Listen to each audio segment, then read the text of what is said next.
জগন্নাথ দর্শনে সব থেকে কোন জিনিসগুলো জগন্নাথের আমাদের চোখের সামনে বেশি বড় করে দেখা দেয়? জগন্নাথ মূর্তি যদি দর্শন করতে যান, বিগ্রহ, জগন্নাথের চরণ না, হাতও না, কানও না, মাথাও না, সব থেকে বড় করে দেখা দেয় চোখ আর ঠোঁট। এর তত্ত্ব কি? সাক্ষাৎ সচ্চিদানন্দপূর্ণ ভগবান, তো তুমি এই দুটো জিনিস বড় করে দেখাচ্ছ কেন? এর মানে কি? চোখ দুটো বড় বড়, বৃহৎ, আর অধরটা বড়। এর একটা অভিনব তত্ত্ব আছে, শুনলে আনন্দ পাবেন। এই ব্যাসপীঠে বসেই আমি দৃঢ় কণ্ঠে বলতে পারি, এই কলিযুগে জগন্নাথের থেকে এত দয়ালু, এত কৃপালু, ভক্তবৎসল ভগবান আর কেহ নাই। আপনার মনে মনে কিন্তু একটা কথা বলছেন, তোমরা যখন রাধারানীর কথা বলো এই ব্যাসপীঠে, তখন বলো রাধারানীর ন্যায় করুণা কারো নাই। তোমরা যখন গৌর কথা বলো, গৌরের ন্যায় করুণা, এক মুখে কত কথা বলবে। তবে আমি দৃঢ় করে বলছি, জগন্নাথের ন্যায় করুণা কলিযুগে আর কোনো ভগবৎ স্বরূপে নাই। তার প্রমাণ ওই চক্ষুটা। চক্ষুটা কেন জানেন? যোগী যোগী মহাযোগী বলা হয়েছে। উত্তরা যখন গর্ভস্থ সন্তানকে, পরীক্ষিতকে বাঁচাবে বলে গোবিন্দের স্তুতি করেছিলেন, তখন বলেছিলেন পাহি পাহি মহাযোগী, এই শব্দ উচ্চারণ করেছিলেন। মহাযোগী জগন্নাথ কেন জানেন? যোগীরা চোখ বন্ধ করে যুগ যুগান্তর ধ্যান করে, তারই তো যোগী বলে। অর্ধ নির্মিলিত বা চক্ষু মুদ্রিত করে বছরের পর বছর যারা পরমাত্মার ধ্যান করে তাদের বলে যোগী। আর আমার জগন্নাথ হলো মহাযোগী। কেন? যোগীরা চোখ বন্ধ করে, আর জগন্নাথ চোখ বন্ধই করে না, খোলা রাখে। জগন্নাথের চক্ষুটা কি বলা হয়েছে? অনিমেষ নয়ন। কি নয়ন? কখনো পলক, আচ্ছা পারবেন আপনি 1 ঘন্টা চোখের পলক না পেরে এখানে বসতে পারবেন? কেউ পারবে না। এমনকি কৃষ্ণ, রাম, বলরাম, ভগবান সকলের পলক পড়ে, কিন্তু জগন্নাথের চোখের পলক পড়ে না। তার কারণ কি জানেন? জগন্নাথ বলছেন, এই কলিহত জীবের জন্য আমি যদি চোখ বন্ধ করি, ওই সময় আমার দৃষ্টির কৃপা হতে কেউ বঞ্চিত হতে পারে। তাই আমি অনিমেষ নয়নে তাকিয়ে আছি, আমার দৃষ্টি হতে যেন কেউ বঞ্চিত না হয়, কেউ যেন বঞ্চিত না হয়। বৃহৎ চক্ষু দ্বারা জগৎকে উনি দেখছেন, যে কেউ যেন বঞ্চিত না হয়। অনিমেষ নয়ন, নিমেষ পড়ে না। এই জন্য যোগীরা চোখ বন্ধ করে, আর মহাযোগী জগন্নাথ চোখ খোলা রেখেছেন যাতে দৃষ্টির বাইরে। দেখুন, একটা কথা আপনাদের বলে রাখি, রথ তো চারিপাশে রথ আছে, পাঠও শুনতে যাবেন। জগন্নাথের সামনে যে কেউ দাঁড়াক, পতিত, স্খলিত, পাপী, মহাপাপী, জগন্নাথ সবাইকে কৃপা করেন, শুধু একজনের দিকে মুখ ফিরিয়ে নেন। তিনি যেন আপনি না হন, আমি না হই। কার দিকে মুখ ফিরিয়ে নেন শুনছেন কি মন দিয়ে? সেই ব্যক্তিকে যিনি জগন্নাথের সামনে দাঁড়িয়ে বলেন আমি অনাথ, আমার কেউ। জগন্নাথ তখনই মুখ ফিরিয়ে নেন, আমি জগৎনাথ রূপে তোর সামনে প্রকাশ হয়েছি, তুই নিজেকে কেন অনাথ ভাবছিস? আমি তো জগতের নাথ, কেউ অনাথ নয়। আমি তো নাথ রূপে প্রকাশ হয়েছি। নাথ মানে, নাথ মানে যিনি, নাথ মানে স্বামী, নাথ মানে যিনি রক্ষক, প্রতিপালক। আমি তো আছি। তাই জগন্নাথের সামনে কখনো গিয়ে বলবেন না আমার কেউ নেই, আমি অনাথ। জগন্নাথ প্রকাশ হয়েছেন তার কৃপার দৃষ্টি দিয়ে। যে আচ্ছা, জগন্নাথের কানের এই পাশটা, যে পাশে সুভদ্রা আছে, বলরাম আছে, দেখবেন কানে একটা লাল কাপড় দেওয়া থাকে, এখানে লাল রং টানা থাকে।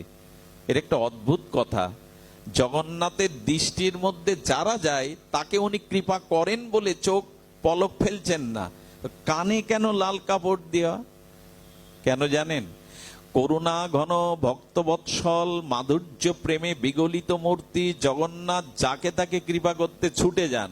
আর তখন পাশ থেকে বলরাম আর সুভদ্রা বলে, জগন্নাথ ও পাপী, ও অপরাধী, ও কৃপার পাত্র নয়, কৃপার যোগ্য নয়। এই কথা বলে যাতে আমার আটকে না দেয়, যেন কানটা আমি লাল কাপড় দিয়ে ঢেকে রেখেছি, যে আমি বলরামের কথা, সুভদ্রার কথা না শুনে সবাইকে কৃপা করে দেব, যেন ওই কথা কানে না আসে কে পাপী। আরে এই হলো জগন্নাথ। অদ্ভুত বিগলিত মাধুর্য মূর্তি জগন্নাথের। অদ্ভুত বিগলিত মাধুর্য। আর অধরটা বড় কেন? দেখলে তো ওই দুটোই দেখি। ছোটবেলায় একরকম জগন্নাথকে দেখে আমার ভালো লাগতো না, জানেন? কৃষ্ণের মুরলীধারী ত্রিভঙ্গ মোরারি ধনুর্ধারী রাম, কি সুন্দর দেখতে, তোমার এই বড় বড় চোখ আর বড় বড় অধর ঠোঁট কেন? পরে যখন জানলাম তখন আর চোখ ফিরাতে পারি না। আমার মহাপ্রভু একটা দুটো বছর নয়, 24টা বছর লীলাচলে কি পেয়েছিলেন উনি? আসলে জগন্নাথের মধ্যেই ভগবান আমার শ্রীকৃষ্ণ চৈতন্য মহাপ্রভু রাধা ভাবে বিবাহিত হয়ে তিনি তার শ্যামসুন্দরকেই দেখেছিলেন। মাধুর্য মূর্তি শ্যামসুন্দরই তো জগন্নাথ। যেই কৃষ্ণ সেই গৌর, সেই জগন্নাথ। কিন্তু কৃপাতে করুণাতে ভক্তবৎসলতা জগন্নাথের জুড়ি নাই। কারণ উনি কানটা ছোট, ওই কানে পর্দা দিয়ে রেখেছেন, কে পতিত কে অপতিত আমি বেছে কৃপা করব না, সবাইকে কৃপা করব। এই জন্য তিনি শুনছেন না। অধরটা বড় কেন? অধরটা বড় কেন জানেন? এই কলিযুগে ভগবান মৌন থাকলেও একমাত্র ভগবান জগন্নাথ যিনি আজও কথা বলেন। কথা বলেন বিদায় তার অধরটা, তার বদনটাকে বড় করে দেখানো হয়েছে। সকলের সাথে তিনি আজও কথা বলেন। কথা বলা ঠাকুর, শোনেন কম, বলেন বেশি। একবার ডাকলেই হলো, কিন্তু তার সাথে উনি কথা বলে বসেন। কি করে কথা বলেন শুনবেন। রামানুজাচার্য গিয়ে বললেন, আরে জগন্নাথকে যখন ওরা রথে তোলে, ওই যে দুলে দুলে তোলে না, হস্তি যেমন মস্তিতে হাঁটে, জগন্নাথকে ওইভাবে তোলা হয় কেন জানেন?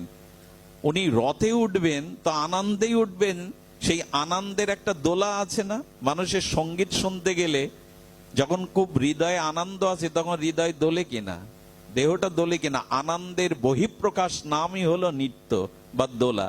তো জগন্নাথ দুলে দুলে উঠছেন। একবার হলো কি, উনি দুলে দুলে উঠছেন, ভার বইতে পারছেন না, তো পেছন থেকে গালি দিচ্ছে পান্ডারা সেবকরা, খেয়ে খেয়ে এত ভারী হয়ে গেছে যে তোমাকে চাকানোই যায় না। এটি ভগবানকে বলা যায়?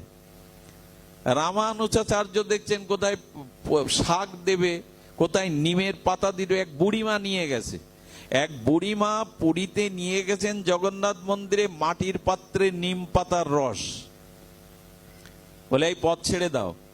পান্ডারা বলছে পথ ছেড়ে দেবো মানে কার কাছে? বলে আমার ছেলের কাছে। তোমার ছেলে কোথায়? বলে তোমরা যার সেবা করো ওই জগন্নাথ আমার ছেলে। বলে পথ ছেড়ে দেবো কেন? বলে তোমরা 18 বার ভোগ লাগাও, আর তাকে পুষ্পন্ন খাওয়াতে খাওয়াতে ওর পিত্ত দোষ হয়ে যায়, আমাশা হয়ে যায়। তাই ভেবেছি আজ থেকে প্রতিদিন একটু নিমের পাতার রস খেতে দিলে ওর পেট ভালো থাকবে। বলুন তো, একে কেউ কৃপা করে? আর পাগলিনী উন্মাদিনী ভেবে যখন ঠেলে জোর করে যাবে জগন্নাথের, পান্ডারা ধাক্কা দিয়ে দিলেন, পাটির পাত্র ভেঙে গিয়ে রস ওখানেই পড়ে থাকলো। বুড়িমা পড়ে থেকে বলছে, শোন জগন্নাথ, যদি ভালোই বেসে থাকি, এই রস তোকে চেয়ে না খাওয়া পর্যন্ত আমি এখান থেকে উঠবই না, মরে পড়ে থাকবো, আমি এখানেই পড়ে থাকবো। রাত্রে পান্ডাকে স্বপ্নে বলছেন, আমার মাকে দিয়ে আজ থেকে প্রতিদিন তিতো দেবে, নিমের পাতার রস দেবে, তবেই আমি সেবা গ্রহণ করব। সেই থেকে চালু হয়ে গেল। আচ্ছা, কর্মাবাইয়ের কথা মনে আছে আপনাদের ভক্তমাল চরিত্রে? খুব ধ্যান দিয়ে শুনুন। কর্মাবাই, এই কর্মাবাই কোনো শাস্ত্র জানতেন না, কোনো বিধিবিধান জানতেন না। জগন্নাথের দেখে এসছেন যে 9টার দিকে ভোগ লাগে, আর বুড়িমা বাৎসল্য প্রেমে জগন্নাথকে পুত্র জ্ঞানে মনে করেছেন 9টা পর্যন্ত কি করে না খেয়ে থাকেও। আমি বাড়িতে খিচুড়ি তৈরি করে সকাল সকাল ওকে খেতে দেব। খিচুড়ি রাধে আর কাঁদে, স্নান নেই, মালা নেই, তিলক নেই, সুচিতা নেই, ওই খিচুড়ি রান্না করে, আয় জগন্নাথ আয় বাপ খেয়ে যা, কত পরে তোকে প্রসাদ দেয়। আচ্ছা, মায়েরা সকালবেলা উঠে সন্তানের খাওয়ার চিন্তাটা আগে করে কিনা? শিশু সন্তান ঘরে থাকলে তো মা কি এই চিন্তা করে, আগে স্নান করি, আগে তিলক করি, আগে আন্নিক করি, তবে খোকাকে খেতে দেই? চিন্তা করে কি? সকালে উঠলেই তার খোকার কথা, ওই ক্ষুধাতুর মুখটার কথা মনে পড়ে। ঠিক মায়ের মতো বাৎসল্য প্রেমে করমাবাই যখন ওইভাবে ডাকতেন খিচুড়ি নিয়ে, আয় জগন্নাথ, জগন্নাথ সাক্ষাৎ দুয়ারে এসে দাঁড়াতো। যেদিন দেরি হতো না সেদিন বলতো, তাড়াতাড়ি করো মা, তাড়াতাড়ি করো মা। এই যে তাড়াতাড়ি করো মা, এই থেকে নাম হলো করমা। এই যে তাড়াতাড়ি করো মা, ক্ষুধা লেগেছে, যে যেভাবে তাকে ভজন করে জগন্নাথকে, উনি সেইভাবে কৃপা করেন। ওই খিচুড়ি পেতে পেতে একদিন সাধু এসে দেখছে, আরে জগন্নাথকে ভোগ লাগায়, স্নান নেই, মালা নেই, তিলক নেই, সুচিতা নেই। বলে, এই বুড়িমা, শাস্ত্র জানো না? তুমি মূর্খ, আকাট মূর্খ, এভাবে ভগবান ভোগ পায় না। স্নান করতে হবে, ধৌত বস্ত্র পরিধান করে তিলকমালা নিয়ে রন্ধন করবে। বুড়িমা তাই করতে গিয়ে সেদিন জগন্নাথ না খেয়েই ফিরে গেল। বুড়িমা, তাড়াতাড়ি করো করো মা, কিন্তু কখন করবে? পান্ডাকে দিয়ে জগন্নাথ না, জগন্নাথ নিজে পান্ডা পাঠিয়ে ওই সাধুকে বললেন, সাধুর কাছে জেনে এসে তো নিজের গর্ভের সন্তানকে মা কি স্নান করে শুদ্ধ হয়ে খেতে দেয় না? বাসি কাপড়ে মা দিতে পারে নিজের সন্তানকে? ওকে বলে আসো, নিয়ম সব জায়গায় খাটাতে যেও না। সেই দিন জগন্নাথের আদেশ পেয়ে বুড়িমার কাছে ক্ষমা চেয়েছিলেন এই শাস্ত্রীয় পণ্ডিত, মা তোমাদেরও ভক্তির রাজ্যে আমার প্রবেশ ঘটেনি, ক্ষমা করে দাও। এই করমাবাই কিছুদিন পরে মারা গেলেন। কি ঘটেছিল জানেন? কেন বলছি জগন্নাথের করুণা? পান্ডারা সকালবেলা মন্দির দুয়ার খুলে দেখে জগন্নাথের চোখ দিয়ে বিন্দু বিন্দু অশ্রু পড়ছে, তার বুকও ভেসে গেছে চোখের জলে। ওই যে কথা বলা ঠাকুর বললাম, কেন কাঁদছো তুমি? জগন্নাথ মৃদুস্বরে বললেন, আমার করমা ভাই আজ নিত্য লীলায় চলে গেছে, কে আমাকে সকালে ডেকে ডেকে তার এই প্রিয় খিচুড়ি প্রসাদ দেবে? এই দিন থেকে জগন্নাথ মন্দিরের বালভোগে খিচুড়ির প্রচলন হলো, তাও করমা ভাইয়ের নামে। কোন মন্ত্র জানে না, অভাবী দিন দুঃখিনী। এই হলো এমন করুণা কার? ভগবান এই জন্য কথা বলবার জন্য অধরটা বড় করেছেন, চোখ দুটো বড় করেছেন। কেন? কেউ যেন করুণা থেকে বঞ্চিত না হয়। তো সেই রামানুজাচার্য বললেন, এই নিয়মে চলবে না। গজপতি, পুরীর রাজাকে গজপতি বলা হয়, বললেন আজ থেকে বৈদিক নিয়মে জগন্নাথের সেবা হবে। 4 দিন সেবা ওদের দিতে দেয়নি, পান্ডাদের বের। রামানুজাচার্যের উপরে কথা কে বলবে? উনি বলরামের অবতার। উনি মন্দিরের ভিতরে যখন 4 দিন সেবা দিচ্ছেন, বাইরে দিয়ে পান্ডারা কাঁদছে, আমাদের ঠাকুরকে কিভাবে সেবা দিচ্ছে আমরা জানি না। সেবা না দিতে পেরে সেবকরা যখন কাঁদছেন, তখন জগন্নাথেরও চোখে জল। বলরাম বলছে, কাঁদছো কেন? জগন্নাথ বলে, দাদা, যে সেবা ওরা আমাকে প্রেমে দিত, সেই সেবা আমি রামানুজাচার্যের কাছে পাচ্ছি না। তখন জগন্নাথ সহ্য না করতে পেরে কি করলেন জানেন? রাতে রামানুজাচার্য তার সেবক নিয়ে ঘুমিয়েছেন, সঙ্গে সঙ্গে গরুরকে ডেকে জগন্নাথ বলছে, গরুর পাগনাটা বড় করে এই বৈদিক আচার্যকে দক্ষিণ ভারতে তুলে নিয়ে ছেড়ে দিয়ে এসো, যেন আমার মন্দিরে আর না আসে। ভাবতে পারেন একবার, বলরামের অবতার রামানুজাচার্য গরুর পাখাটা মেলে ওনাকে দক্ষিণ ভারতে দিয়ে আসলো। ঘুম ভেঙে দেখে আচার্য, আমি পুরীর মন্দিরে নেই, আমি লীলাচলে নেই, আমি দক্ষিণ ভারতে। জগন্নাথকে প্রণাম করে বললেন, ধন্য তুমি। পাঠিয়ে দিলেন সংবাদ গজপতিকে, যেভাবে সেবা চলছিল ওইভাবেই চলবে। ভালোবাসার সেবা, অনুরাগের সেবা, এই সেবার মধ্যে বিধি নিয়ম এটা বড় নয়। এই জন্য মন্ত্রের থেকে আপনার হৃদয়ের ব্যাকুলতাটা, অনুরাগটাই বড়। আমি মন্ত্রতন্ত্র কিছু জানি নে মা, শুধু জানি এই, তোকে ডাকার মতো ডাকলে তুই আসবি নে, তোর এমন শক্তি নেই। কথাগুলো রামপ্রসাদের। আমি মন্ত্রতন্ত্র কিছুই জানি নে মা, জানি শুধু এই, তোকে ডাকার মতো ডাকলে তুই আসবি নে, তোর এমন শক্তি নেই। এই জন্য জগন্নাথের মহামহিমা হলো, ভক্তির মহিমা হলো, এখানে অনুরাগটাই বড়, চোখের জলটাই বড়।